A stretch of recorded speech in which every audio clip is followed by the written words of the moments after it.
to a point, man. Just shut the fuck up.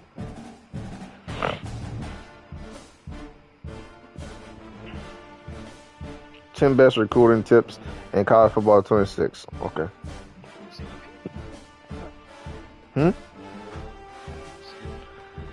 It definitely is Poodle.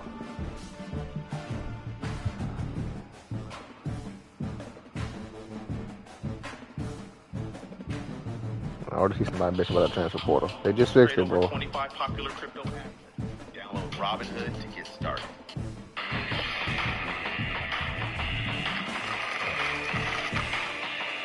Community out there, don't miss out. Hey, what's going on, everybody? It's Poodle back with another CFB26 video. And today's video, I'm going to go over the 10 best recruiting tips that you need to follow to dominate Dynasty. Guys, we're running a special deal right now. If you use code FLASH... I ain't trying to hear none of that, nigga. Get to the tips. Your membership. Check it out, guys. The fastest versus slowest growing archetypes. We launched our master spreadsheet, which has thousands of lines of data over multiple tabs. We have a lot of other tools over there that you guys have. So come be a part of it. Sign up now to make or break a recruit. Know who you are competing against during recruiting battles. Guys, that is the easiest way to make or break a recruit. No, they got no. Who they competing against? So let's look at a few guys and the 5-star tier here, just so you can see like an idea outside of recommended, which is just gonna show me. Yeah, no. If I want that one. Let's add a few guys to my board and show you guys what I'm talking about. So right now, first, you have like 7 blue chip teams above you. Let's start there. That's already gonna be like maybe a 15 to 10% chance, assuming that I think I could beat Missouri and maybe Florida's not filled right now, but know you're competing against. If I'm a custom coach at LSU, and I know that the Alabama and Georgia guy kept their current coaches, then you have to know that. So, for instance, in leagues that I go against LSU, a lot of people I go against who have LSU in other leagues, they all kept Brian Kelly because he has a career. So if I'm going against LSU and I'm not first, or even if it's close, I'm typically staying away from that recruiting battle because I know you shouldn't. Yeah, motherfucker. If you start any dynasty, you shouldn't be able to make a fuck. You shouldn't be able to keep a coach. That's fucking dumb as fuck. Defeats the whole point of it. Let's say I'm at the top of this board. It's just me, and it's Notre Dame left, and the recruit is in East Texas. I know that I'm going to get a 10-point visit, while Notre Dame might be getting a 25. And I don't care that I'm slightly behind because I know I'll get a cheaper visit than them, and I know that I'm getting a pipeline interest boost.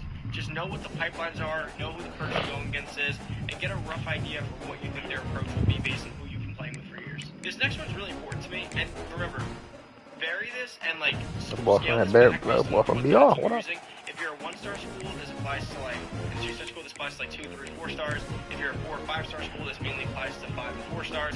But always offer a scholarship to someone that has you first in their recruit. Guys, this is so obvious. For if you're going for a lead recruiter, God, program built is ridiculous.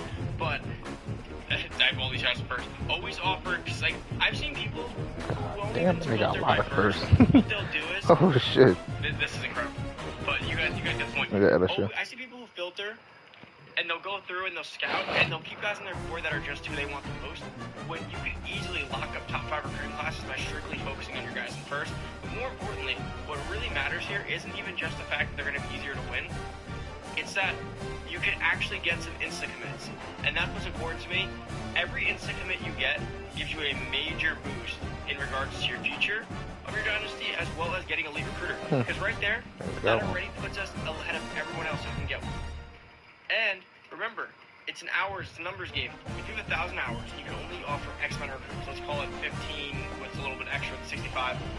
That's only 15 guys I can get. For a full class that's going to be top 5, I'm going to need about 20 to 27 recruits. So I have to come back in again and get more guys. If I can just off rip, get a few insta commits on these guys, then I'm set. In my other league, I got 3, 4 insta commits right off rip, just off a pipeline boost, and that was enough alone to give me a huge advantage that when my first initial recruiting class comes through, I'm already in the lead, and that is so important. It just gives you such a good foundation to work on. And of course, if you have Dream School and whatnot, you do actually get a bigger percentage share of how many you probably get. Like Georgia probably would have gotten like 5 already off of these, but that's 2. And there's so many more guys in first we can go through. What I recommend doing, especially when you have all these guys in first, 3 is open for the ones we missed before. What I recommend doing is now you can go up and take a few guys off your board and go back to your prospect list and keep adding more of those first guys Make sure every guy in first gets a scholarship. After that, you can then reassess, like, okay, I got 7 instant commits. That's cool, that's fine. Now I'm going to get who I really want to go after. Still in first, what guys I'm going to go and recruit after. And that's just an easy way to get a top class. Right there, you see we already have 4 stars, and we did nothing special. All we did was start a fresh dynasty. Anyone could do that. Again, if you're a smaller school, do it on your page, on your pace, right? Maybe it's going to be 3 stars and 2 stars for your instant commits. Maybe you're not going up to 5s or 4s, you're going up to 2 and 3s, and that's fine. If you're a big school, you're not going after 2s and 3s. Same exact thing. This next one, I'm going to make a whole video going over like the data we ran on PoodleCFP.com. I ain't got no problem going for no 3 stars. But I got pride. I ain't gonna have to go 2 stars. Don't give a fuck. With talent developing, I'm bringing 2 niggas. And possibly being even better than long-term recruiting, possibly in terms of like instead of fighting with everyone for recruits, you can just go this route all in and possibly reach a similar end game or end goal here. Strategist, tier 4 mind reader. Now, I'm gonna turn my camera off so you guys can read it, but you should know what it is. Increased chance on a depth trait while scouting a player. So the success rate that we ran over there, all the data is on there. Again, if you remember, you can go check it out in our spreadsheet or ask in the chat at me. But that mind reader trait allows you to know their depth trait. So what you can also do, this is a very intriguing strategy, and like I said, I will make a video going over this. What I would do is, I'm not going to actually fully scout players. You learn their depth trait on the first scout. Right there behind my webcam again in that corner where it says depth trait. On your first attempt at scouting, you actually learn their depth trait. Or you don't. But it's predetermined, so don't scout like, look at this. This is going to cost me 3, 4, 5, 50 points. You don't need to do that. On the first click, the first scout, the first 10 points you spend, you either learn their depth trait or you don't. Any click after that does not learn the depth trait, so don't waste your points. So what you can actually do is, you can go down your board like this. There's another really good strategy. If you're going with that small school build I told you guys about with strategist, just do that. Go down like this and learn as many depth trees as you can. Then what you do is, you wrap back around and kick guys off your board that you didn't learn, bring some more guys back onto your board, figure it out. Once you have this whole list, you're going to see like, okay, 4 guys with elite dev, 5 guys with star, 6 guys with impact, and keep all the elite and star devs, and you can strictly just recruit elite and star devs. If you do that, you're going to end up with this insane high ceiling team that obviously is going to have a lower floor because they're 5 stars, but you're always hitting the ceiling. So last year, the reason the 5-star method was so powerful is because even if we did get some bust, even a 5-star bust, we're still hitting all stars, but even if they did bust, we brought in so much talent that some of them would be great. Now this year, if you can't get an elite recruiter, and you bust at 3 and 4-star positions, you're going to be at a lower floor and threshold than they are. But if you strictly bring in elite and star dev guys, those guys have the same ceiling as a 5-star. Then you double down with talent developer tier 1 through 3 with your coordinators and your head coach, and you get motivator tier 3.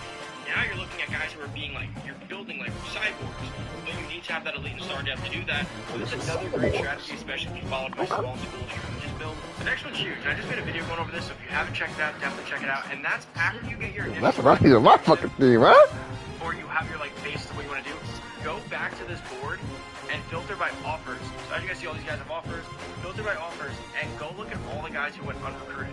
This is a great way to do 2 things. First, you have the mind reader trait. Like I said, you can go and see any of the guys who have some good depth traits. You can just steal very easily, especially after your first round. Or, like I did it, where once I establish early dominance with some of these recruits, or some guys give up or back out on it, I then go and start offering these guys with 0 offers and get them on my board and start giving them some hours. That way I can do the rug pull method. Try that. With other guys, get these guys on my board, and I can get this money. Yeah, yesterday. Well, maybe it says 1 day ago, so it might have been day before. It's also great just for having depth.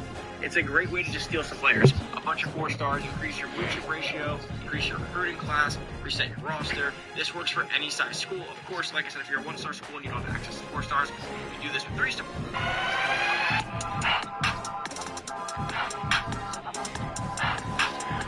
But if you follow my tip video on strategist, if you get your deal breakers lowered as a 1 or 2-star schools, you can effectively get some 4 stars on your board.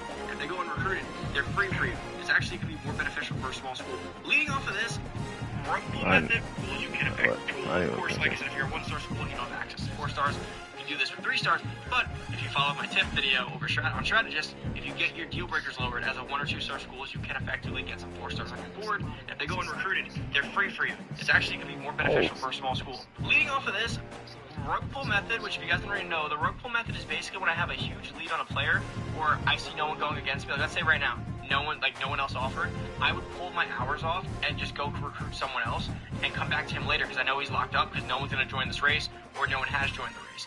rug pull is better than ever this year. Because this year, 50 hours is the standard. Last year, everyone had hours super early. I'll be doing that. Trades. Now, don't work though. We're adding the hours to the back end of the recruiter. If I be in first and I see nobody else is even close to me, I take that shit off. Which means you can go after way more recruits. Last year, I was going in on like 7 to 12. Now I'm going in on 12 to 20 at any given time. Which means before, if I could rug pull 1 or 2 guys, I got an extra 1 or 2 recruits. Now this year, I could rug pull 3 or 4 guys and bring in 5 to 6 more guys, especially if I'm doing like 25-25. If I'm trying to just rug pull unrecruited guys. Rug pull is way more important this year, especially because we're operating with 50 hours. And in terms of trying to get a lead recruiter, rug pull is even better because you're trying to get as many recruits as possible. And by doing with 50 hours this year, you're not going to be just going head to head with people and beating them because you can beat them. There's going to be some luck. You gotta hope they don't get the hard sell.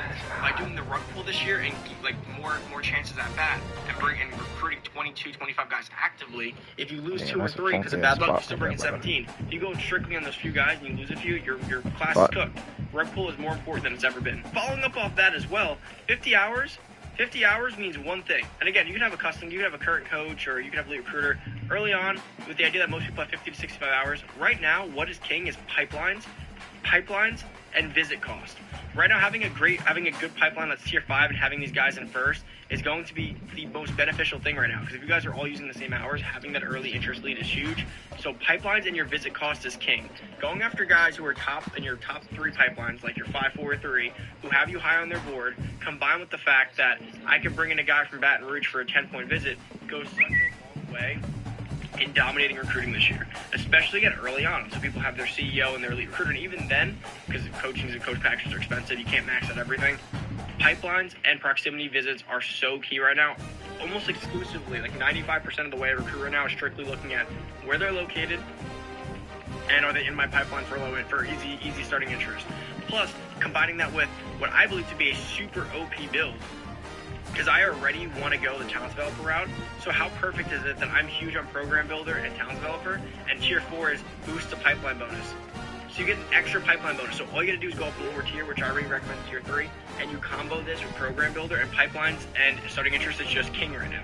And visit cost. Taking this a step further though, if you do unlock lead recruiter and you follow my tips, hours are still king. We've tried a few things over on poodlecfb.com. We tested out Dream School. We tested out the Insta Commits, the Gains Getter. We tested out Lasting Impression, all this stuff. While all these packages can be great and they're all helpful, hours are still king. If you can get tier 4, always be prudent. If you can get increased weekly hours, you will dominate your recruiting cycle each and every time. You can still bully people. The problem is you just got to get there. Right now, when you look at the state of recruiting, right now it's a throw up in the air, right? But hours are still king. If I have every other package where someone has 75 hours or 80 hours, they're going to beat me. If I have a pipeline bonus and high starting interest, but someone has 80 hours, over the course of a few weeks, they will eventually catch me and